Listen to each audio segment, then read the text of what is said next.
আপনি আমার ব্যাগটা একটু ওখানে রাখবেন। ওইখানে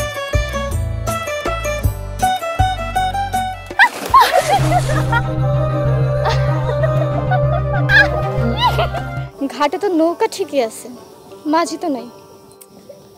সেটাই তো দেখছি, এখন মাঝির জন্য ওয়েট করা ছাড়া তো কোনো উপায় নাই। তার আর কোনো দরকার নেই, চলো আমরা নিজেরাই নৌকা চালিয়ে পার হয়ে যাই। নৌকা চালিয়ে যাবো মানে? মাঝি ছাড়া কিভাবে নৌকা চালাবো? তুমি শহরের মেয়ে, কিন্তু আমি গ্রামের মেয়ে।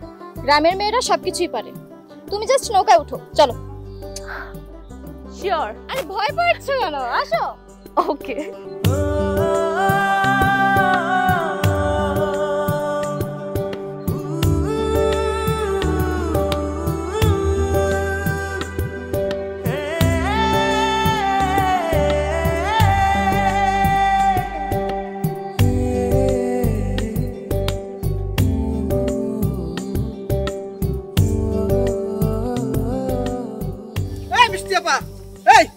আমাকে নৌকা নিয়ে কোনে যাচ্ছেন?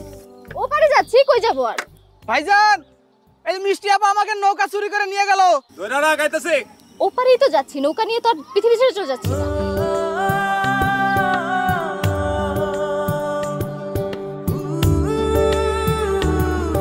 কি ব্যাপার মিষ্টি, আমাদের নৌকা নিয়ে কই যাইতেছ তুমি? আর তুমি নৌকা নিয়ে চলে গেলে আমরা যাবো কিভাবে? আমরা আগে ওপারে গিয়ে পার হয়ে নিই, তারপরে তোমরা পার হয়েও।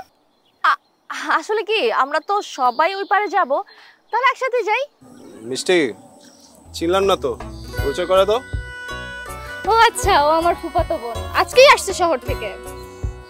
ভয় পাওয়ার কিছু নেই, আসতে পারো, একসাথে পার হই। আসেন আসেন। এসো।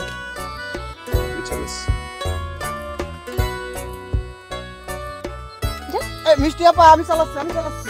তুমি চুপচাপ বসো, আমি ঠিক চালিয়ে নিয়ে যাবো।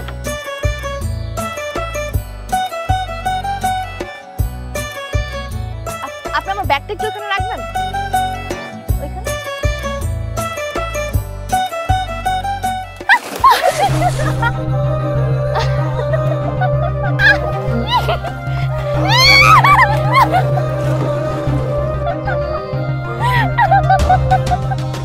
আপনি তো মানুষ ভালো না, ভালোবেসে নৌকায় তুলে এভাবে ফেলে দিলে আমাদের নৌকা থেকে।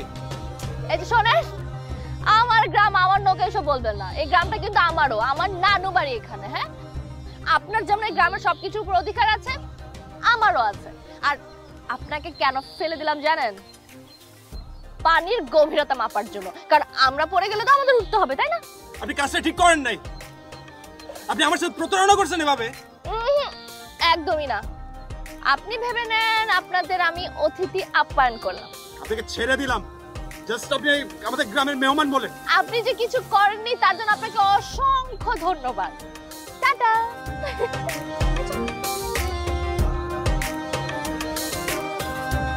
কি লাভ দিছস? ভয়ে না বেটা।